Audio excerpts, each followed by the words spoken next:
Hello, welcome to People in Perspective. I'm Sophia Bolton, and my guest for this edition is Vice President of Policy, Jacky Grimshaw. Thank you for coming on the show. My pleasure. So, why did you want to work in Chicago? Well, I've been in Chicago all of my life. I call myself a city rat. I'd rather work in an urban place like Chicago than a lot of other places. And as far as big cities, I don't think there's a better big city in the country than Chicago. Oh, why did you want to come to Chicago, to follow what career path? Well, I graduated from Marquette with a degree in biology. And when I graduated, I really wasn't sure what I wanted to do. And I described my life as being serendipitous. And the first example of that was when I was unfortunately rear-ended on Lakeshore Drive. And the closest hospital was Michael Reese. And they took me there. And they asked me when I was in the emergency room who my doctor was. And I said, Dr. Jefferson. And they said, no, he's not your doctor. He's a pediatrician. And I was too old to have a pediatrician, so I needed to have a internist. And so the internist that was there was my mother's physician. And as we were talking, as I was healing, he said, well, what do you want to do? And I said, I don't know. And he said, well, why don't you come work here at Michael Reese? And so that started me off with a career in hematology, doing research at Michael Reese Hospital, and it got me started on my first career. Oh, so you've been in Chicago a long time, but Yep. Not everyone has the same story as you. No. You lived next door to Barack Obama. What was Right. that like? Well, it's interesting. There is the pre-presidential candidate Barack Obama, and then, of course, presidential candidate and President-elect Barack Obama. And so I lived through both of that range of Barack Obamas. When he was senator, it was fun. He would come home. He often would hang out in the backyard. There wasn't the need for security as much as it was after he became a presidential candidate. And then after he became a presidential candidate and got Secret Service protection, it was both good and bad. It was good that I never had to lock my front door, never had to lock my car. I had help with my groceries when I needed it. So the Secret Service, it's a valuable institution. I really like them. But the bad thing about it was that it restricted access from family and friends coming over. Before I could have a visitor, I had to call Secret Service and say, Sophia Bolton is coming over to see me today, and she'll be arriving at such and such a time. And they would clear Sophia Bolton to come and see me. On the other hand, the other nice thing is that I didn't have to worry about the folks ringing my doorbell that didn't belong, like Jehovah's Witnesses and folks like that or solicitations. I'm raising money for this or that. So those folks couldn't get to me. So that was kind of nice too. So is it cool getting Christmas cards from him? Oh, yeah, especially when the first Christmas card as a presidential candidate was actually, the picture was taken in my house. The Barack Obama family were there because they had done a commercial. Their commercial for Iowa. They had actually filmed it in my house, and they took still pictures of the group of them sitting on the couch in front of my fireplace, and that became their Christmas card.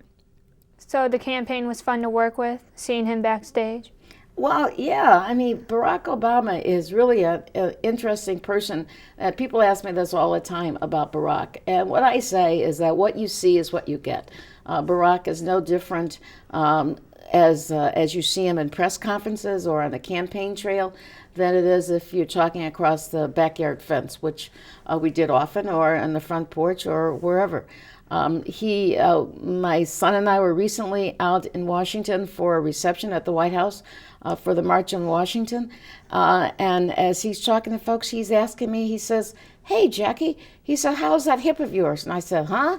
And it occurred to me that he was there. He was living next door to us when I had knee replacement surgery. So he had got the part of the body wrong, but he remembered that I had surgery and was asking about it, just like any friend would ask about how you're doing and what's going on.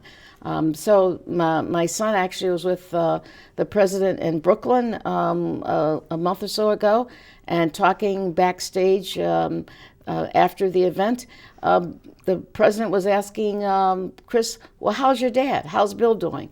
What's going on with him?"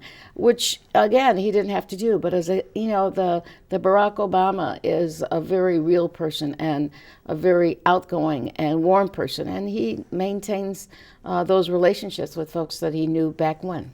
So not only have you worked with the president, but you've worked with Mayor Harold Washington. What was what was that like, and how is that different from working with the president? Well, I worked on both of their campaigns. With Harold Washington, I worked with Harold Washington from the time he was a state senator through Congress, through both of his mayoral campaigns. And unlike the president, the president was in Washington, so, I wasn't interested in going to Washington to work in the administration, but working here in Chicago was another issue. And so I work for the administration of Harold Washington. And I would say, again, the experience of working with Harold Washington was nonstop. It was a 24/7 experience. As you know, I'm a diehard Bears fan. I have season tickets to the Bears. And when I was working for Mayor Washington, we didn't have things like we have now, like cell phones and gadgets like that. So if he needed me, we had beepers. And my beeper would go off in the middle of a Bear game, and I had to make my way underneath the stadium to find a public phone to try and call him back. And I call him back, and in the background was all of this crowd noise, and he'd say, "Where are you?" And I said, "I'm at Soldier Field." He said, "Call me when you're home," and hang up the phone, because he knew that that was my one kind of R&R, is to go to the Bears game and not and that was the time that it was like mental restorative time. And so he would always let me enjoy that. But other than that, 24/7, I was at his disposal. You are called away for work a lot. How does that affect time with the family? Well, obviously it's disruptive. That I'm not always home at dinner time. In fact, sometimes I'm not even home when, like, your mother would have to go to school, that her dad was sometimes responsible for getting her out to school, or being home when she got home from school. So that was a disadvantage. On the other hand, the advantage is that I think both your mother and your uncle got to experience things that he would not have. For example, going to the president's inauguration, or going to Governor Quinn's inauguration, that we were able to enjoy that as a family. So that's kind of the plus that goes along with a lot of the negatives over the years. Well, that's good. So family and politics do blend well, I guess. Yeah, well, they blend. I think you'd have to ask your mother and your uncle and your grandfather about how well they blended. But we were able to make it work. Well, that's good. So travel's okay? Do you travel with the family? Yes, I do travel. In fact, as you know, we all went off on a cruise together. Your grandfather and I, and your mother and father, and your siblings, and we had a great time touring the Western Caribbean. So, and I think, again, the advantage for you guys is that you got to do things that you normally wouldn't get a chance to do, hanging around Chicago. Well, I'm glad politics don't take over your whole life. Thanks for coming on the show. I'm Sophia Bolton. See you next time on People in Perspective.